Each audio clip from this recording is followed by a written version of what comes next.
J'ai passé 10 ans de ma vie, chaque jour, chaque nuit, à bâtir notre entreprise familiale. Je l'ai prise alors qu'elle n'était qu'une ombre, une petite entreprise de transport avec 3 camions, et je l'ai transformée en un empire de 50 millions d'euros. 10 ans de sacrifice.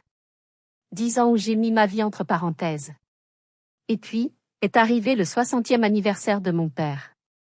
Sur une péniche luxueuse, devant tout ce que Lyon compte de notable, ma propre sœur, Delphine, a levé son verre, m'a regardé droit dans les yeux et a hurlé « Tu es nul. Dégage !» Le silence qui a suivi était assourdissant. Mais le pire, le coup de poignard qui m'a brisé le cœur, c'est que mon père, mon héros, mon modèle, a hoché la tête. Il a approuvé. Il était d'accord avec elle. Alors, je suis partie. Sans un mot, sans une larme. J'ai quitté cette fête la tête haute, sentant leur regard de pitié me brûler le dos. Mais ils ignoraient une chose. Dans leur arrogance, dans leur mépris, ils avaient oublié un tout petit détail. Un détail crucial qui valait 50 millions d'euros. Le lendemain matin, quand ils sont arrivés au bureau, triomphants, leur monde, tout ce qu'ils pensaient m'avoir volé, allait s'effondrer. Ceci est mon histoire. Bonjour à tous et merci infiniment de me rejoindre pour ce qui est, je pense, l'histoire la plus folle et la plus douloureuse de ma vie. Avant de plonger dans les détails, j'aimerais vraiment savoir d'où vous m'écoutez aujourd'hui. Quelle ville, quel pays? Est-ce qu'il fait jour ou nuit chez vous? Laissez-moi un petit commentaire ci-dessous. J'adore voir à quel point notre communauté est connectée à travers le monde. Maintenant, pour comprendre le drame, il faut revenir au tout début. Revenons à l'époque où tout a commencé, dans la poussière et l'odeur de gazole. Je m'appelle Manon, et j'ai 35 ans. Mon histoire commence à Lyon, pas dans les beaux quartiers de la presqu'île, mais de l'autre côté, dans la zone industrielle de Vénissieux. C'est là que se trouvait le cœur battant de Transport Durand. Du moins, c'est comme ça que mon père, Hervé, aimait l'appeler. La réalité était moins glorieuse. Quand j'étais enfant, Transport Durand, c'était 3 vieux camions berliers qui fuyaient de l'huile, un entrepôt grand comme un mouchoir de poche qui sentait le café froid, le tabac et le gazole, et une montagne de paperasse que ma mère, Sylvie, essayait de dompter sur une table de camping pliante. Mon père était un homme de la vieille école. Un travailleur acharné, je dois le lui reconnaître, mais un homme dur, taillé dans le roc de ses certitudes. Pour lui, le monde était simple, les hommes prenaient les décisions et les femmes s'occupaient du soutien. Dans cette équation, il y avait 2 filles. D'abord, Delphine. Ma sœur aînée de 3 ans. Delphine était le soleil. Elle avait hérité du charme de ma mère et de l'assurance de mon père. Elle était blonde, brillante, dotée d'un charisme magnétique. À l'école, elle avait toujours les meilleures notes, les plus beaux vêtements, le sourire le plus éclatant. Elle était, sans aucun doute, la princesse de mon père. Il n'y avait rien au monde qui lui aurait refusé. Quand elle a été acceptée à HEC Paris, la meilleure et la plus chère école de commerce de France, il a pleuré de joie.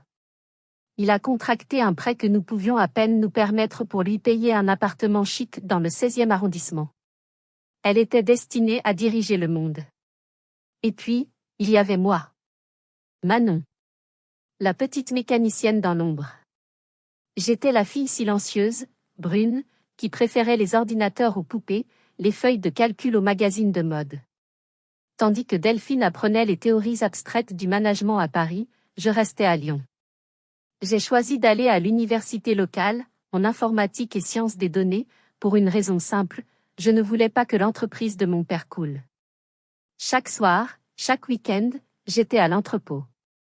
Non pas pour sourire aux clients, mais pour que les choses fonctionnent. Je n'étais pas la jolie fille, j'étais la fille utile. Je réorganisais les plannings des chauffeurs, je développais des petits programmes pour optimiser la comptabilité, je trouvais des moyens de sauver 3 centimes par kilomètre. J'étais le rouage invisible qui empêchait la machine de grincer. Je me souviens d'un jour en particulier. J'avais 18 ans, juste avant de rentrer à l'université. Une grève nationale des transports avait mis la France à l'arrêt. Lyon était paralysé. C'était le chaos absolu. Les téléphones sonnaient sans arrêt, les clients hurlaient. Mon père marchait dans le bureau comme un lion en cage, le visage rouge de colère et de panique. Il était sur le point de perdre notre plus gros contrat, celui qui payait les factures. Cette nuit-là, je ne suis pas sortie avec mes amis. Je me suis renfermée dans ma chambre. Nous n'avions pas les moyens d'avoir des logiciels de cartographie sophistiqués. Alors j'ai sorti une carte de Lyon, des crayons de couleur, et un vieux carnet à spirale. J'ai travaillé toute la nuit, comme une folle. J'ai tracé des itinéraires alternatifs, des raccourcis par des ruelles que seuls les Lyonnais connaissaient, j'ai calculé des temps de passage en évitant les piquets de grève, j'ai même coordonné des points de rendez-vous avec des petits transporteurs indépendants que mon père jugeait trop petits pour lui. À 5 heures du matin, mes yeux me brûlaient. J'ai apporté le carnet à mon père.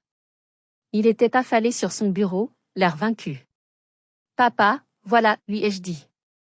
C'est risqué. C'est compliqué. Mais ça peut marcher. Il a regardé mes dessins, mes calculs, avec un air confus. Il a feuilleté les pages. Il a pris le carnet, m'a tapoté la tête, un geste qu'il réservait aux chiens. C'est bien, Manon. Tu as bien aidé. Tu es une gentille fille. Maintenant, laisse les adultes gérer ça. Il est parti. Et il a suivi mon plan à la lettre. Chaque itinéraire. Chaque point de rendez-vous.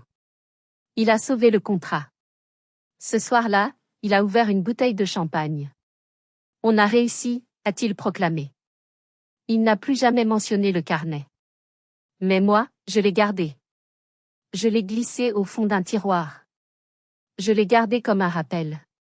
Un rappel que mes idées fonctionnaient, même si personne ne voulait les voir. Personne, pas même mon père, n'a réalisé que dans ce carnet, je venais de dessiner les fondations d'un empire à 50 millions d'euros. Et ce carnet, 15 ans plus tard, allait devenir l'instrument de leur chute. Mes années d'université ont été une course contre la montre. Je n'ai pas fait la fête comme les autres étudiants. Je n'ai pas pris d'année sabbatique pour me trouver. Je savais qui j'étais. J'étais la seule personne à voir que Transport Durand n'était pas une entreprise de camions.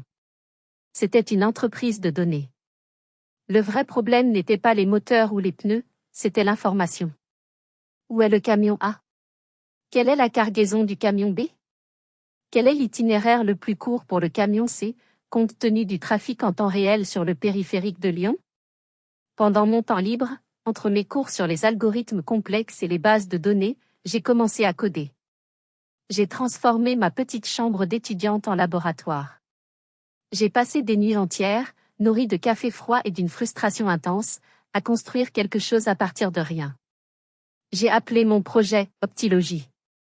Ce n'était pas juste un petit programme. C'était un système nerveux central. Un logiciel complet de gestion de flotte, d'optimisation d'itinéraires dynamiques, de gestion des stocks en entrepôt et de suivi en temps réel pour les clients. C'était le cerveau que notre entreprise n'avait jamais eu. C'était mon carnet d'enfance, mais sous stéroïdes numériques. Quand j'ai présenté Optilogie pour mon projet de fin d'études, mon professeur principal, le professeur Martin, un homme brillant mais bourru, connu pour démolir les étudiants, a passé 1 heure à tester le code en silence. Il a essayé de le faire planter. Il n'a pas réussi. Finalement, il a levé les yeux de l'écran, a retiré ses lunettes et m'a regardé. Mademoiselle Durand, a-t-il dit, sa voix était grave. Ce que vous avez là, ce n'est pas un projet d'étudiant. C'est une révolution pour les PME de logistique. Ne le cédez jamais. Ne le donnez pas. Surtout pas. Je lui ai expliqué que c'était pour l'entreprise de mon père. Il a secoué la tête. Écoutez-moi bien, Manon. Dans ce monde, et surtout en tant que femme dans le secteur de la technologie, vous serez mangée toute crue si vous n'êtes pas protégée. Votre famille vous aime, peut-être. Mais les affaires sont les affaires. Créez une structure. Une SARL, n'importe quoi. Protégez votre propriété intellectuelle. Maintenant. Avant qu'il ne soit trop tard. Son avertissement a résonné en moi. J'ai suivi son conseil. Pour quelques centaines d'euros, j'ai créé Logitech Solutions, une société à responsabilité limitée dont j'étais l'unique propriétaire. Optilogie lui appartenait. Puis, J'ai rédigé un contrat de licence, un document simple mais blindé juridiquement. J'ai autorisé Transport Durand à utiliser mon logiciel pour un prix symbolique, 100 € par an. Quand j'ai présenté le contrat à mon père, il a ri. Il a ri de bon cœur. Tu joues à la femme d'affaires, ma petite? 100 € par an? D'accord, c'est ton argent de poche. Il a signé le contrat sans même lire le nom de la société Logitech. Il ne voyait qu'un jeu d'enfant. Il ne voyait pas l'arme que je venais de charger et de mettre en lieu sûr. 5 ans plus tard, j'étais diplômée et je travaillais à plein temps pour l'entreprise. Optilogie avait tout changé. Nous étions passés de 3 à 30 camions. Les clients nous adoraient. Nous étions efficaces, fiables, modernes. Mais nous avons frappé un mur. Nous avions besoin de grandir. D'un nouvel entrepôt, plus grand. D'une nouvelle flotte de véhicules. Nous avions besoin de 500 000 €. La banque était frileuse. Hervé était stressé. Sa fierté l'empêchait de montrer sa panique, mais je la voyais. Je l'entendais appeler Delphine à Paris, se plaignant. Mais elle était trop occupée avec ses cocktails à la Défense pour s'occuper de nos petits problèmes financiers de province.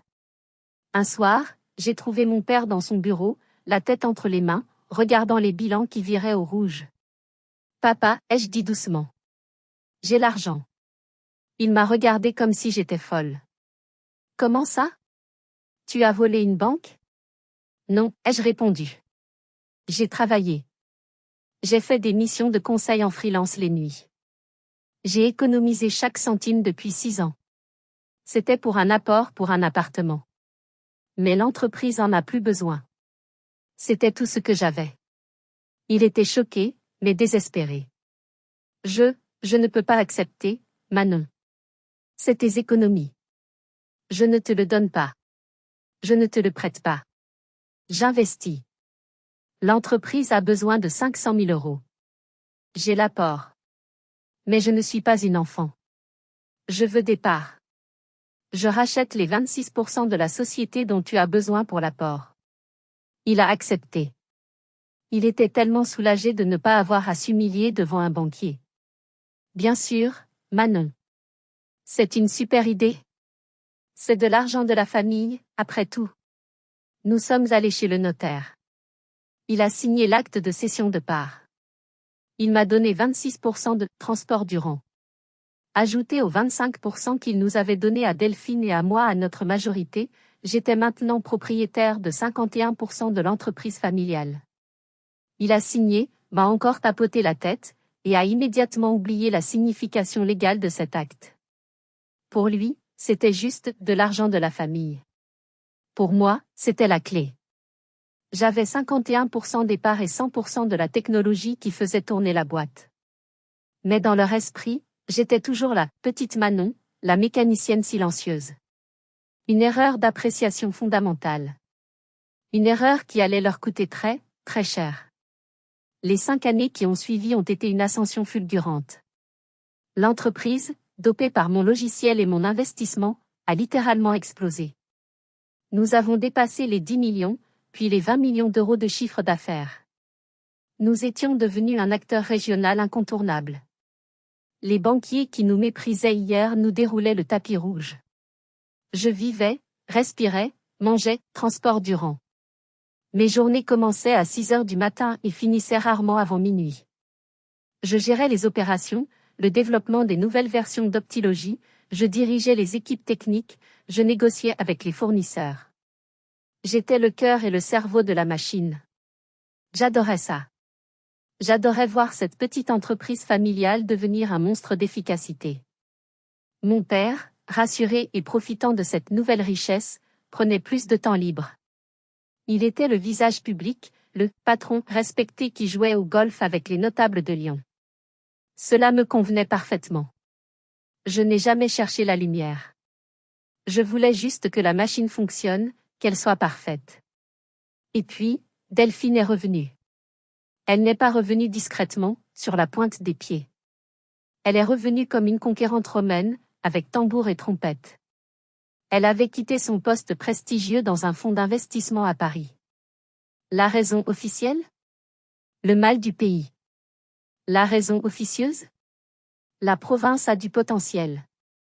En réalité, elle avait senti l'odeur de l'argent. Elle avait vu les bilans que papa lui envoyait fièrement chaque trimestre.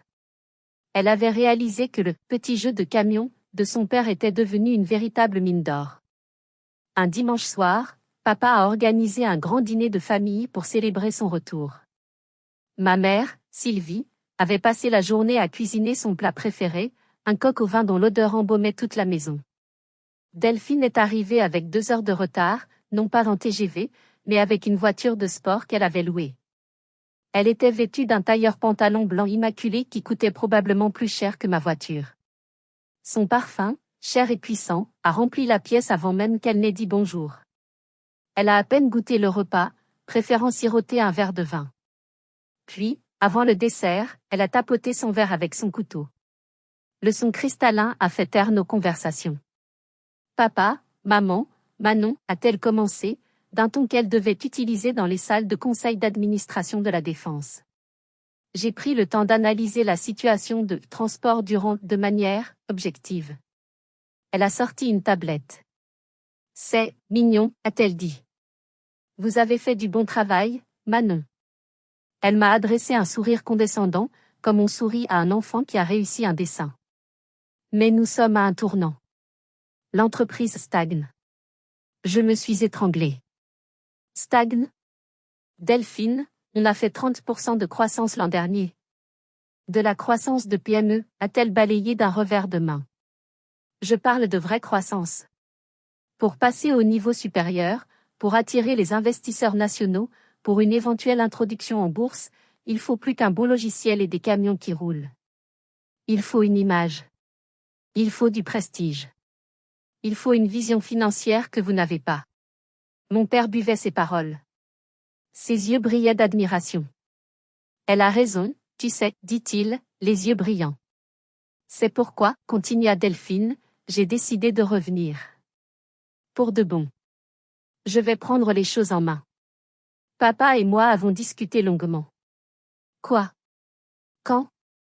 Je vais être nommé que PDG, à tes côtés, Manon.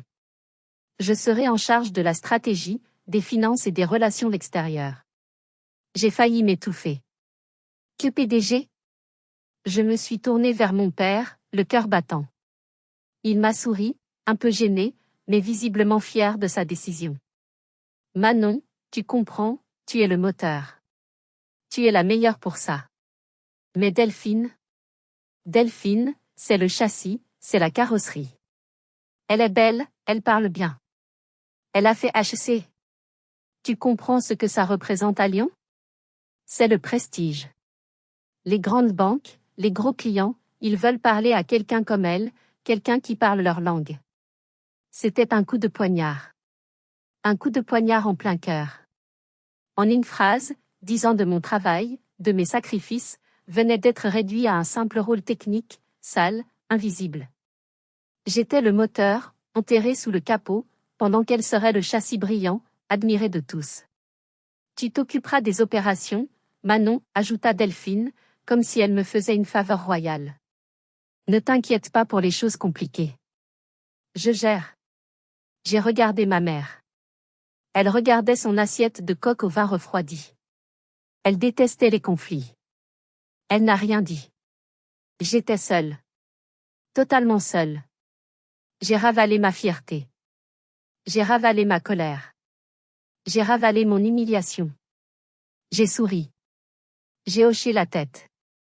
J'ai dit, d'une voix que je ne reconnaissais pas, bien sûr, papa. C'est une excellente idée. Bienvenue à la maison, Delphine. Avez-vous déjà dû avaler une couleuvre pareille? Avez-vous déjà dû sourire alors que tout en vous hurlait à l'injustice? Cette loyauté absurde envers la famille qui nous paralyse. Je veux savoir ce que vous auriez fait à ma place. Dites-le-moi honnêtement dans les commentaires. Auriez-vous tout quitté ce soir-là, en claquant la porte? Ou auriez-vous fait comme moi, en serrant les dents, en espérant bêtement que les choses s'arrangent? Parce que croyez-moi, elles ne se sont pas arrangées. Elles ont empiré. L'arrivée de Delphine a changé l'atmosphère de l'entreprise du jour au lendemain. La première chose qu'elle a faite n'a pas été de rencontrer les chauffeurs ou de comprendre le logiciel. Non. Elle a fait appel à une agence de design d'intérieur de Paris. Ça fait trop, camionneur ici, a-t-elle décrété en grimaçant devant nos bureaux fonctionnels. En un mois, nos bureaux en stratifie chaume et usés ont été remplacés par du verre froid, de l'acier brossé et des chaises design scandinaves qui coûtaient une fortune mais vous brisaient le dos. Une machine à expresso de 5 000 € a remplacé notre vieille cafetière filtre. Elle a embauché une assistante personnelle, payée plus que mon ingénieur système senior, et un chargé de communication. Pendant ce temps, moi, la PDG et actionnaire majoritaire, je travaillais toujours sur le même bureau, dans le même bureau sans fenêtre à côté du local technique. Delphine ne s'intéressait pas aux opérations. Elle ne savait pas comment fonctionnait Optilogie. Elle ne connaissait pas le nom d'un seul de nos chauffeurs. Elle se concentrait sur une seule chose, son personal branding, sa marque personnelle. Elle passait ses journées à déjeuner avec des banquiers, à donner des interviews à la presse locale. J'ai vu un article dans Le Progrès avec sa photo en pleine page. Le titre ? Delphine Durand, le prodige d'HC, ramène l'innovation dans l'entreprise familiale. J'ai lu l'article. Mon sang s'est glacé. Elle parlait du logiciel Optilogie comme étant sa vision stratégique. Elle utilisait mes mots, mes idées, les phrases exactes que je lui avais dites lors de nos réunions. Mon nom, Manon, n'apparaissait nulle part. Sauf une fois, à la fin, elle est aidée dans les opérations par sa sœur cadette. Aidée. Au début, j'ai laissé faire. J'étais trop occupée à faire tourner la boîte, qui continuait de grandir malgré ses dépenses extravagantes. Le chiffre d'affaires a atteint 30, puis 40 millions d'euros. Mais Delphine devenait plus agressive. Elle a commencé à remettre en question mes décisions en public, devant les équipes. Manon, encore une mise à jour du logiciel ? Pourquoi dépensons-nous autant en R&D ? C'est inutile. Le logiciel fonctionne, non ? Il fonctionne parce que nous le mettons à jour constamment, Delphine, répondais-je patiemment, serrant les poings sous la table. La technologie évolue. Nos concurrents aussi. Elle levait les yeux au ciel. Tu es ta technologie. Ce dont nous avons besoin, c'est de réduire les coûts opérationnels. Tu ne comprends rien à la finance. Et puis, elle a commencé sa véritable campagne de démolition. Souterraine. Vicieuse. Elle utilisait son expertise financière non pas pour aider l'entreprise, mais pour me nuire. Elle a commencé à organiser des réunions stratégiques avec mon père, auxquelles je n'étais pas conviée. Elle manipulait les rapports financiers qu'elle lui présentait. Un après-midi, Jean-Pierre, notre chef comptable, un homme discret qui était là depuis le début, a frappé à la porte de mon bureau. Il avait l'air nerveux. Il transpirait. Manon, a-t-il murmuré, fermant la porte à clé. Je ne devrais pas vous dire ça. Je risque ma place. Mais faites attention. Il a sorti 2 jeux de chiffres. Un que je connaissais, le vrai. Et un autre. Ça, dit-il en pointant le faux, c'est ce que mademoiselle Delphine présente à votre père. J'ai regardé. Les chiffres étaient horribles. Comment ? Elle fait de la comptabilité créative. Regardez. Elle provisionne des dépenses qui n'existent pas. Elle accélère des paiements fournisseurs et retarde volontairement les encaissements clients. Elle crée l'illusion d'une crise de trésorerie, une crise qui n'existe pas. Mais, pourquoi, ai-je demandé, le cœur battant. Pour vous, dit-il.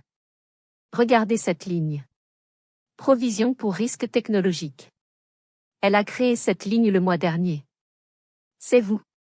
Elle dit à votre père que vos dépenses en R&D sont hors de contrôle, que vous mettez l'entreprise en danger. Elle lui dit que vous êtes une technicienne brillante, mais une gestionnaire financière désastreuse qui va tous nous couler. J'étais abasourdi. C'était un mensonge. C'était une trahison calculée. Je dois en parler à papa. J'ai essayé, dit Jean-Pierre tristement. Il ne veut rien entendre. Il dit que je suis de la vieille école, que Delphine a fait HEC et qu'elle sait ce qu'elle fait. J'ai essayé quand même. Ce soir-là, j'ai attrapé mon père. Papa, les chiffres de Delphine ils ne sont pas justes. Elle. Il m'a interrompu, plus durement que jamais. Assez, Manon. J'en ai marre de ta jalousie. Delphine travaille jour et nuit pour nous rendre respectables, et tout ce que tu fais, c'est la critiquer. Occupe-toi de tes camions, s'il te plaît. Laisse la finance aux experts. J'étais piégée. Jean-Pierre avait raison. Delphine ne voulait pas seulement partager le trône. Elle voulait l'unique couronne. Elle voulait ma tête. Et elle venait de convaincre le roi que j'étais une traîtresse. Elle avait préparé l'échafaud. Elle attendait juste le bon moment pour une exécution publique. Et ce moment, ce serait l'anniversaire de papa. Le moment est arrivé quelques mois plus tard. Le 60e anniversaire de mon père. Un cap important. Je m'attendais à un grand repas de famille, peut-être dans un beau bouchon lyonnais. Delphine avait d'autres plans. Papa mérite ce qu'il y a de mieux, a-t-elle annoncé. Il faut marquer le coup.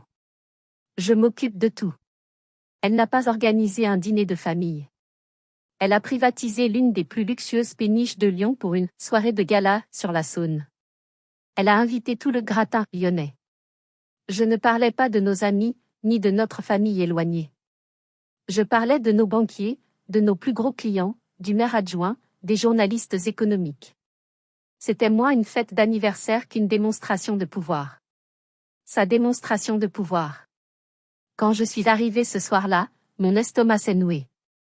La péniche était décorée de milliers de fleurs blanches, de lumières tamisées. Un quatuor à cordes jouait du Mozart. Le champagne coulait à flots. Les gens riaient, parlaient affaires, le tout dans un murmure feutré. J'avais mis ma plus belle robe, une robe noire, simple, en soie, mais élégante. Je m'étais fait coiffer. Je me sentais jolie. Puis j'ai vu Delphine. Elle portait une robe rouge vif, une création haute couture qui semblait avoir coûté le prix d'un de nos moteurs de camion. Elle brillait. Elle était magnifique. Elle est venue vers moi, m'a scanné de la tête aux pieds. Ah, Manon, a-t-elle glissé, son sourire n'atteignant pas ses yeux. Ta robe, c'est simple. C'est adorable. Tu sais qu'il y a le maire adjoint ce soir, n'est-ce pas? Tu aurais pu faire un effort. Pour l'image de la famille. Elle a ajusté un de ses bracelets en diamant. Enfin, tu aurais pu me demander, je t'aurais prêté quelque chose. L'humiliation m'a brûlé la gorge. Je n'ai rien répondu. J'ai vu mon père, rayonnant. Il portait un smoking. Il riait fort, une coupe de champagne à la main, entouré d'hommes importants qui lui donnaient des tapes dans le dos. Il n'avait jamais été aussi heureux. Delphine était à ses côtés, gloussant, la parfaite hôtesse, présentant les gens, charmant tout le monde. Elle lui avait donné ce qu'il avait toujours voulu, pas seulement le succès financier, que je lui avais apporté. Mais le prestige. La reconnaissance sociale. Je me sentais invisible. J'étais l'architecte de tout cela. Chaque euro qui payait pour cette fête ridicule, pour le champagne, pour la robe de Delphine, avait été généré par mon code, par mes stratégies, par mes nuits blanches. Mais ce soir-là, j'étais une étrangère. Une invitée de seconde zone. J'ai essayé de parler à un de nos plus gros clients, Monsieur Vallet, un homme avec qui j'avais négocié personnellement pendant des mois. Bonsoir Monsieur Vallet, vous profitez de la soirée? Avant qu'il ne puisse répondre, Delphine s'est interposée, posant une main gantée sur mon bras. Laisse, Manon, je m'en occupe. Tu sais, Monsieur Vallet, Manon est notre génie technique, dit-elle avec une fausse admiration. Elle n'est pas très à l'aise avec les gens. Elle préfère ses algorithmes. N'est-ce pas, petite sœur? Elle a ri. Il a ri poliment. Elle m'a tourné le dos et l'a entraîné vers le bar. Venez, parlons de notre future introduction en bourse. Je suis restée là, seule, au milieu de la foule, mon verre à la main. J'étais la constructrice de la maison, mais on me demandait de rester dans la cuisine pendant que ma sœur faisait visiter le salon.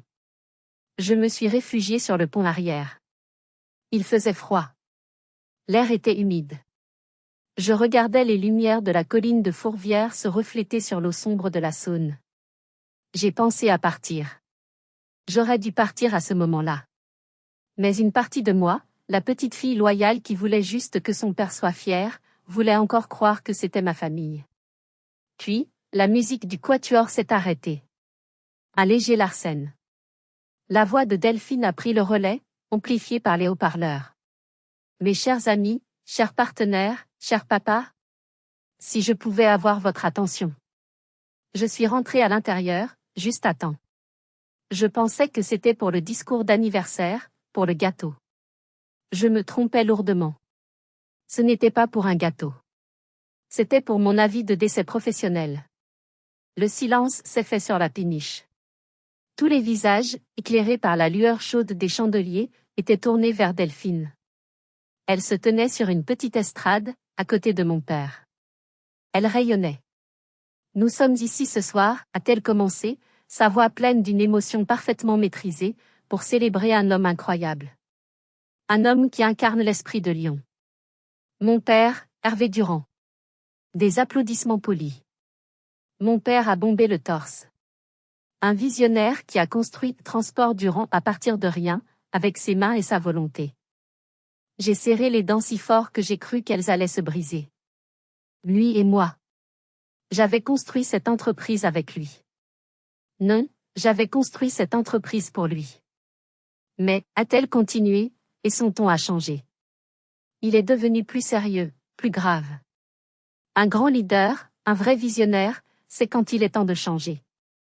Quand il est temps d'évoluer. Elle a fait une pause dramatique, balayant la salle du regard. Quand il est temps de couper le bois mort pour laisser l'arbre grandir. Un frisson m'a parcouru l'échine. Ce n'était pas une métaphore en l'air. Je savais ce qui allait arriver. J'étais le bois mort. L'entreprise est à un tournant critique.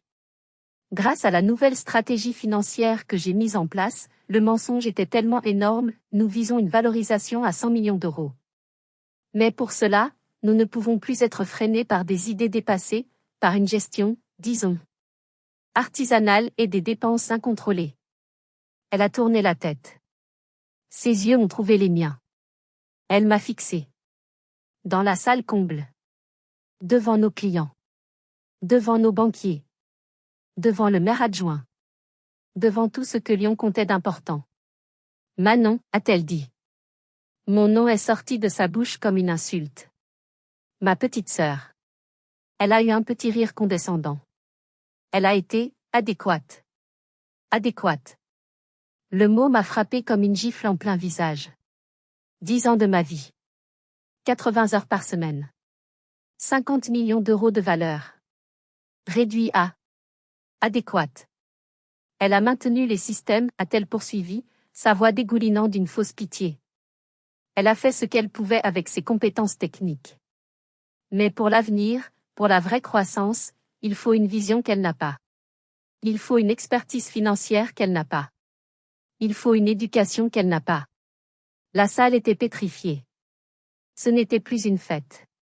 C'était une exécution. C'était un assassinat en direct. Je sentais le sang quitter mon visage. Et puis, le coup de grâce. Elle a levé son verre de champagne, m'a regardé droit dans les yeux, un petit sourire triomphant au coin des lèvres. Sa voix a résonné, claire et cruelle, dans le silence de mort. Pour avancer, il faut faire des choix difficiles. Franchement, Manon, tu es nulle. Il est temps pour toi de dégager. Tu es nulle. Dégage. Le silence qui a suivi était total. Ce n'était plus un silence poli. C'était un silence de choc, d'horreur, de gêne. J'entendais quelqu'un tousser.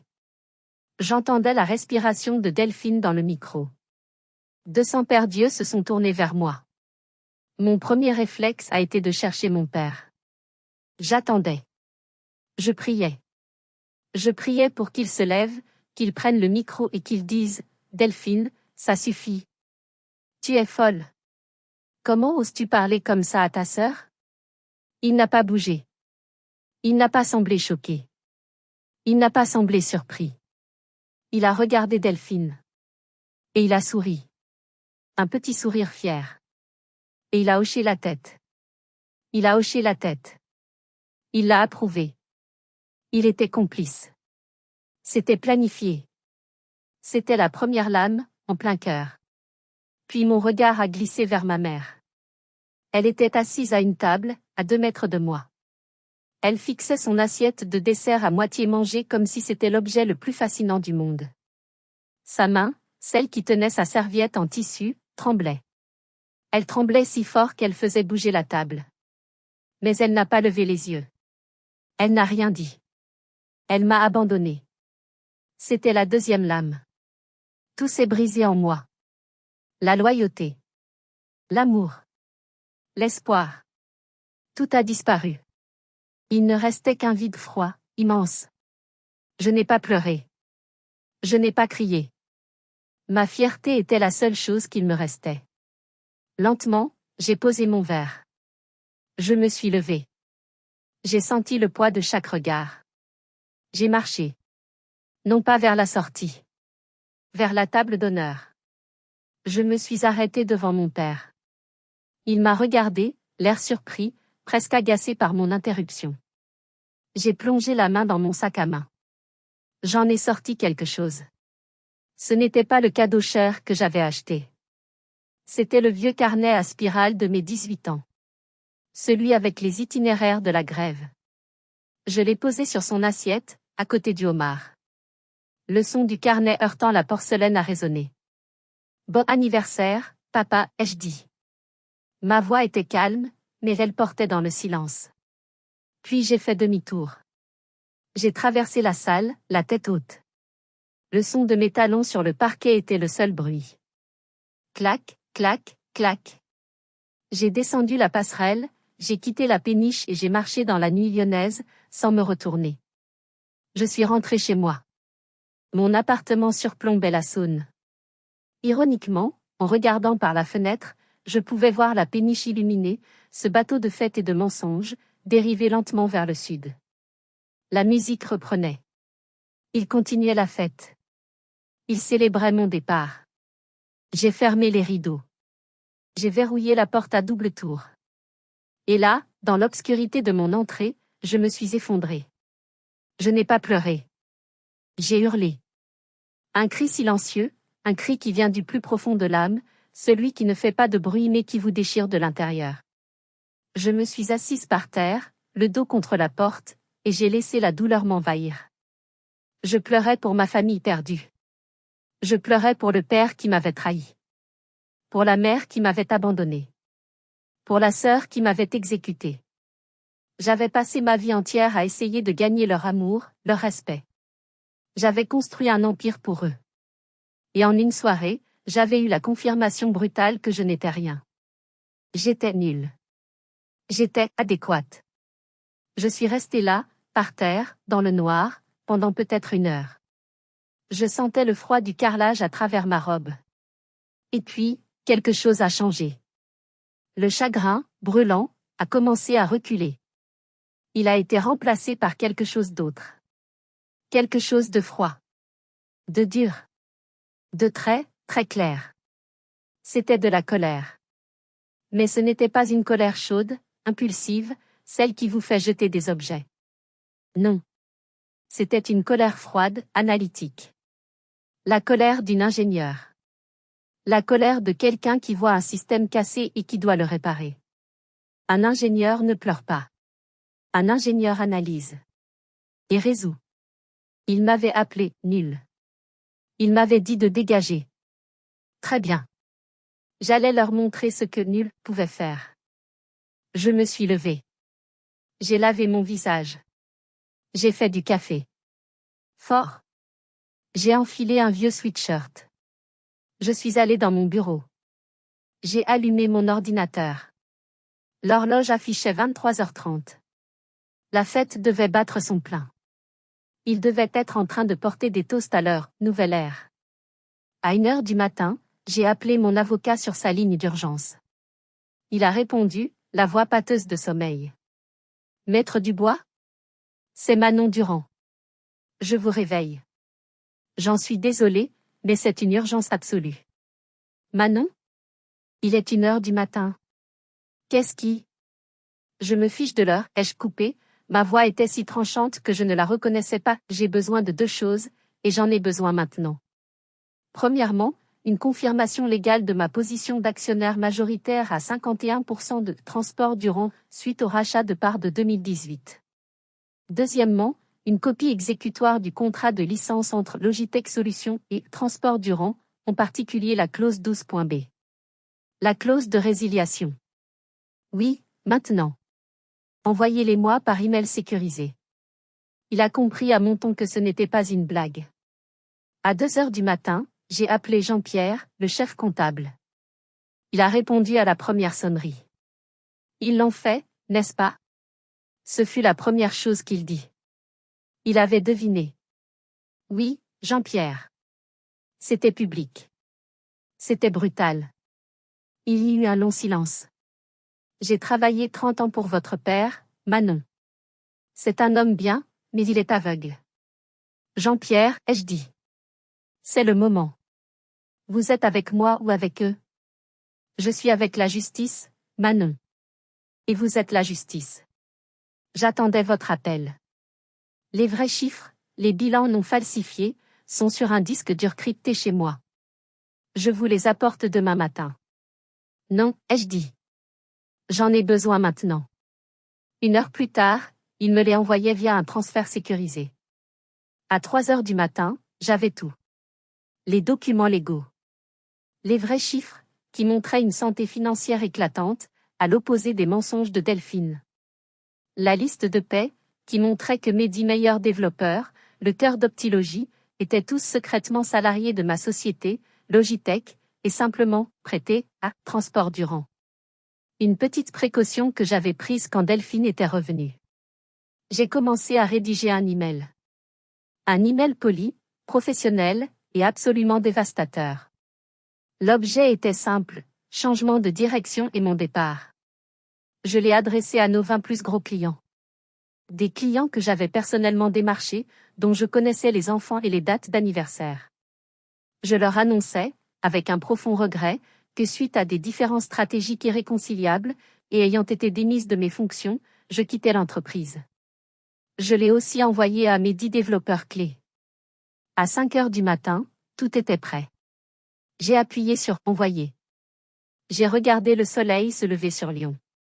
Je n'avais pas dormi de la nuit. Étrangement, je ne m'étais jamais sentie aussi vivante, aussi lucide. Delphine avait son diplôme HEC. J'avais 51% des parts, 100% de la technologie, et la loyauté des gens qui comptaient vraiment. L'heure du jugement avait sonné. Je suis arrivée au bureau à 8h50 précise. J'avais pris le temps de prendre une douche, de lisser mes cheveux, de mettre mon tailleur le plus cher, le plus armure. J'avais mis du rouge à lèvres, ce que je ne faisais jamais. C'était ma peinture de guerre. L'atmosphère dans l'open space était électrique. Digne d'une centrale nucléaire. Les gens étaient rassemblés en petits groupes. Ils chuchotaient, regardant leurs écrans, puis me regardant, puis chuchotant à nouveau. Mon email de 5 heures du matin avait fait l'effet d'une bombe. Les employés, historiques, ceux qui étaient là avant Delphine, me regardaient avec une sorte de sympathie triste. Les nouvelles recrues de Delphine me regardaient avec mépris. La porte de la grande salle de conférence en verre s'est ouverte. Delphine et Hervé en sont sortis, le visage sombre. Ils avaient l'air d'avoir très mal dormi. La gueule de bois du champagne, et sans doute la gueule de bois de mes emails, que leurs clients avaient dû commencer à leur transférer. Manon. La voix de Delphine était stridente, perçant le silence de l'open space. Qu'est-ce que c'est que cet email? Qu'est-ce que tu fais ici? Tu essaies de saboter l'entreprise par pure vengeance? C'est pathétique. Je l'ai regardé, sans expression. Bonjour Delphine. Papa. Je suis venue récupérer mes affaires personnelles. J'ai fait une pause. Et au passage, clarifier quelques points légaux et financiers. Dans la salle de conférence. Maintenant. Mon père allait protester, tu n'as plus rien à faire ici, mais il a vu quelque chose dans mes yeux. La petite Manon, la fille adéquate, avait disparu. Il y avait quelqu'un d'autre à sa place. Nous nous sommes assis autour de la grande table en chêne que Delphine avait fait installer. Eux d'un côté, triomphants mais nerveux. Moi de l'autre, seul, mais calme. De quoi tu veux parler, grogna mon père, tentant de reprendre le contrôle. Tu as fait assez de dégâts. Pars. Au même moment, la porte s'est ouverte. Jean-Pierre est entré, un lourd classeur à la main. Il était pâle, mais déterminé. Bonjour monsieur Durand, mademoiselle, dit-il d'une voix ferme, en s'asseyant à côté de moi. Le visage de Delphine est devenu livide. Jean-Pierre. Qu'est-ce que ça veut dire? Tu es viré. Pas encore, dit Jean-Pierre calmement. Je crois que vous avez travaillé avec les mauvais chiffres, mademoiselle Delphine. J'ai apporté les vrais documents. Ça veut dire, dis-je en ouvrant mon ordinateur portable et en le branchant à l'écran mural géant, que la réunion commence. J'ai affiché le premier document. C'était un scan de l'acte notarié. Slide 1, session de part. Date, 14 avril 2018. Cédant, Hervé Durand. Acquéreur, Manon Durand. Montant, 26% des parts sociales de Transport Durand SARL. J'ai sorti une calculatrice et j'ai tapé les chiffres lentement, ajouté à mes 25% initiaux, porte ma participation totale à 51%. Mon père a secoué la tête. Mais, c'était de l'argent de la famille. C'était un arrangement. Ça ne compte pas comme ça. Non, papa, ai-je coupé, ma voix était froide. C'était un investissement. C'était un rachat. C'est un acte notarié. Tu m'as vendu ces parts. Tu as encaissé mon chèque. Je suis l'actionnaire majoritaire de cette entreprise. Tu ne le es plus. Tu n'es qu'un actionnaire minoritaire. Delphine était bouche bée. Elle ne le savait pas. Elle n'avait jamais vérifié. Mais ce n'est pas tout, ai-je continué, passant à la slide suivante. Slide 2, contrat de licence. Delphine a ri. Un rire nerveux. Un contrat de licence? Ridicule. C'est un actif de l'entreprise. Non, Delphine. C'est un actif de mon entreprise. Logitech Solutions SARL, détenu à 100% par Manon Durand. Vous voyez, le logiciel Optilogy, celui qui génère 80% de notre chiffre d'affaires, celui sur lequel tu as bâti ta réputation de génie de la tech, il ne vous appartient pas. Il ne vous a jamais appartenu. J'ai zoomé sur une clause, la clause 12.b. Je l'ai lue à voix haute. Le présent contrat de licence est nul et non avenu, sans préavis, 24 heures après le départ physique ou légal de la fondatrice, Manon Durand, de son poste opérationnel au sein de Transport Durand. J'ai regardé ma montre.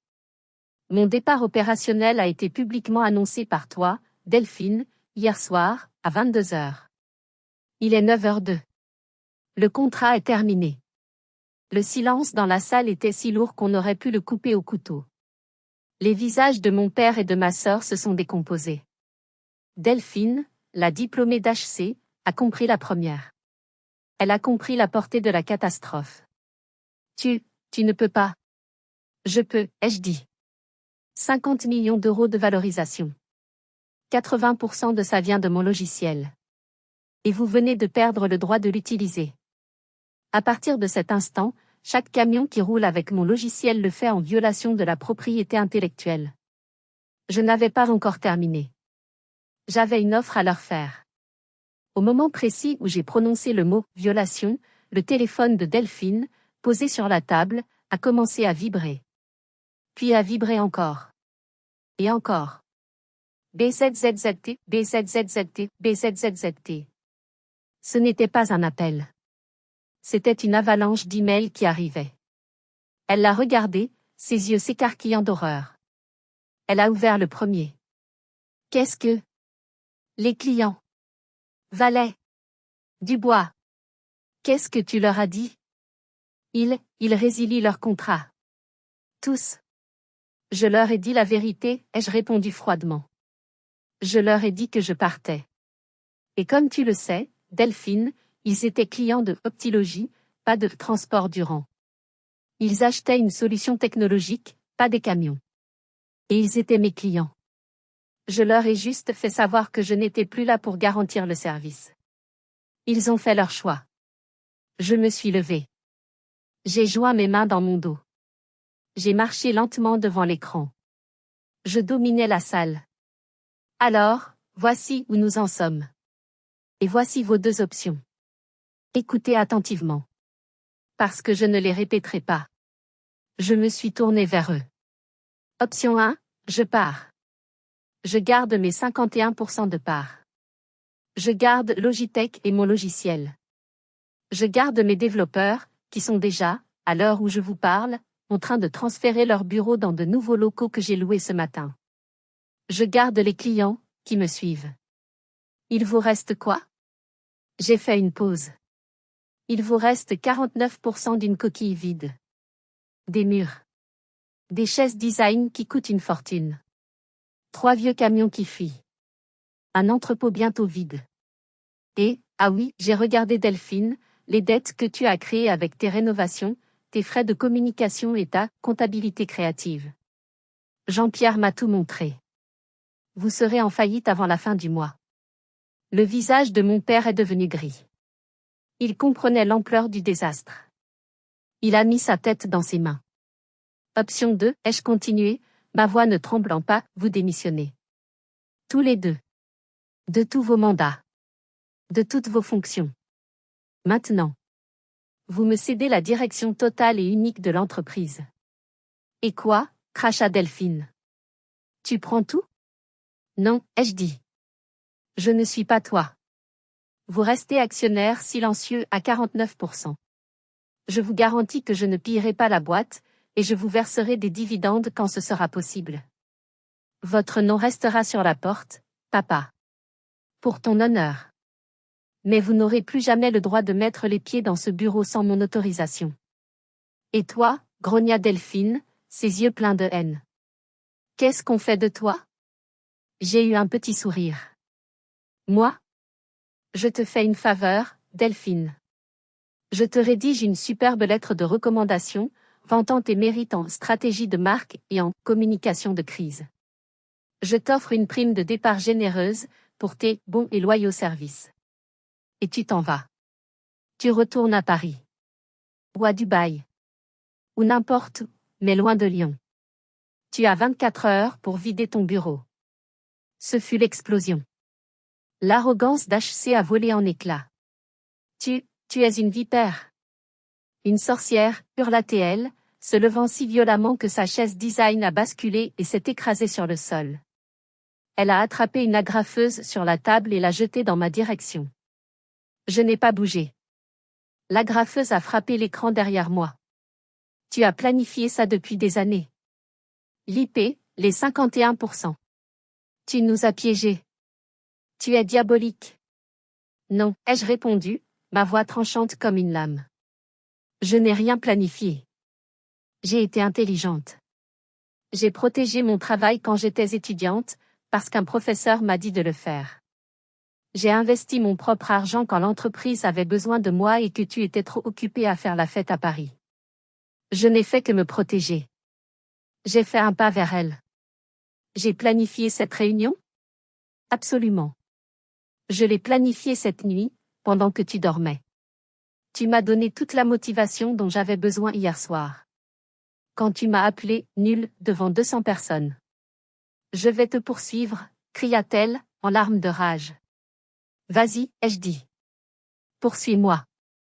Nous passerons 3 ans au tribunal. Pendant ce temps, 100% de nos clients partiront. L'entreprise vaudra 0. Et tes 49% vaudront 0. Tu es diplômé d'HC. Fais le calcul. Elle s'est figée. Le calcul était rapide. Elle a compris. Elle avait perdu. Je me suis tournée vers mon père. Il ne criait pas. Il pleurait. En silence. Il avait vieilli de 20 ans en 1 heure. Manon, ma fille, la famille. Comment peux-tu nous faire ça? À ton père? C'était la phrase de trop. La tentative de manipulation finale. Moi? Comment je peux vous faire ça? C'est toi qui m'as regardé me faire humilier. C'est toi qui as hoché la tête. C'est toi qui as choisi Delphine et son prestige plutôt que moi et mon travail. Tu as fait ton choix hier soir, papa. Sur cette péniche. Tu as choisi ta famille. Maintenant, c'est à moi de faire le mien. Et ceci, j'ai tapoté le contrat de démission que mon avocat avait préparé. Ceci, c'est du business. Et en business, j'ai 51%. Signé. J'ai posé les documents et un stylo devant eux.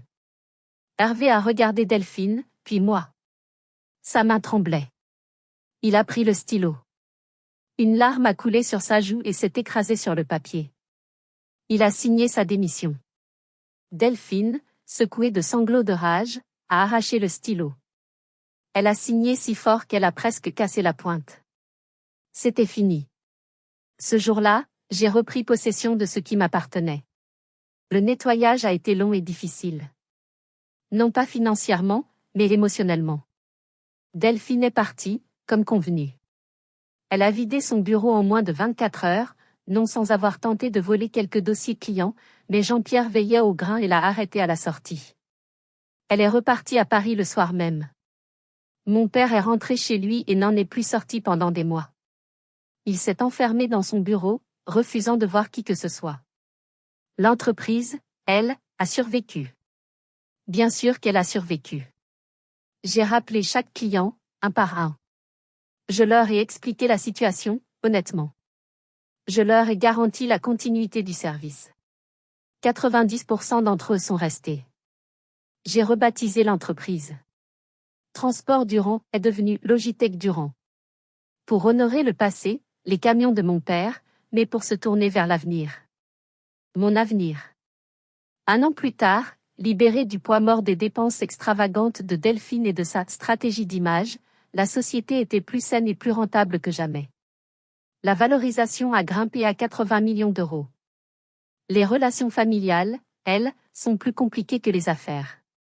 Elles ne se réparent pas avec un bilan financier. Ma mère est venue me voir quelques mois plus tard, dans mon nouveau bureau. Le grand bureau d'angle en verre qui avait été celui de Delphine. Elle est entrée timidement. Elle m'a apporté une tarte aux pralines, ma préférée, celle qu'elle faisait quand j'étais enfant. Elle s'est assise en silence pendant un long moment, regardant la vue sur la ville. Ton père, a-t-elle finalement dit, sa voix était basse. Il ne sort plus. Il passe ses journées dans son fauteuil. Il regarde le vieux carnet que tu lui as laissé. Il le lit et le relit. Il dit qu'il ne savait pas. Il savait, maman, ai-je répondu doucement. Il ne voulait juste pas voir. J'ai pris une bouchée de tarte. Mais merci d'être venu. La tarte est délicieuse. C'était un début. Un tout petit début. La guérison d'un tel drame familial, d'une telle trahison, prend des années. La confiance, une fois brisée comme une porcelaine fine, ne se recolle jamais parfaitement. Il y aura toujours des fissures. Quant à Delphine, elle vit à Marseille. Elle a trouvé un poste de directrice marketing. J'ai tenu ma promesse, je lui verse ses dividendes chaque trimestre. C'est la seule communication que nous avons. Un virement bancaire. La semaine dernière, j'ai reçu une invitation. Une lettre avec un en-tête prestigieux. Une invitation à prendre la parole à la cérémonie de remise des diplômes d'HC Paris. L'école de ma sœur. Le thème qu'ils m'ont proposé ? La force cachée, le pouvoir des sous-estimés. L'ironie est si parfaite qu'elle en est délicieuse. J'ai accepté, bien sûr. J'ai une sacrée histoire à leur raconter. Mon histoire est une leçon. Une leçon que le respect ne se donne pas, il se gagne. Que les diplômes clinquants et le prestige ne sont rien face à la compétence réelle et au travail acharné. L'histoire de ce drame familial m'a appris que parfois, ceux qu'on traite de nuls, ceux qu'on ignore, ceux qu'on pense adéquats, sont en fait ceux qui détiennent toutes les clés du royaume. Et vous ? Avez-vous déjà été sous-estimé ? Avez-vous déjà vécu une trahison comme celle-ci, que ce soit au travail ou, pire, dans votre propre famille ? Comment avez-vous trouvé la force de vous battre, de prouver votre valeur et de vous reconstruire ? Partagez vos histoires et vos réflexions dans les commentaires ci-dessous. Votre expérience compte, et elle peut inspirer quelqu'un qui traverse la même épreuve en ce moment. La santé mentale après un tel choc est un sujet dont on doit parler. Si mon histoire vous a touché, si vous croyez qu'il faut toujours se battre pour ce qui est juste, Merci de laisser un like sur cette vidéo. Cela aide vraiment la chaîne. Et surtout, abonnez-vous pour ne pas manquer la prochaine histoire. Votre soutien est ma plus grande motivation. Merci de m'avoir écouté. Prenez soin de vous.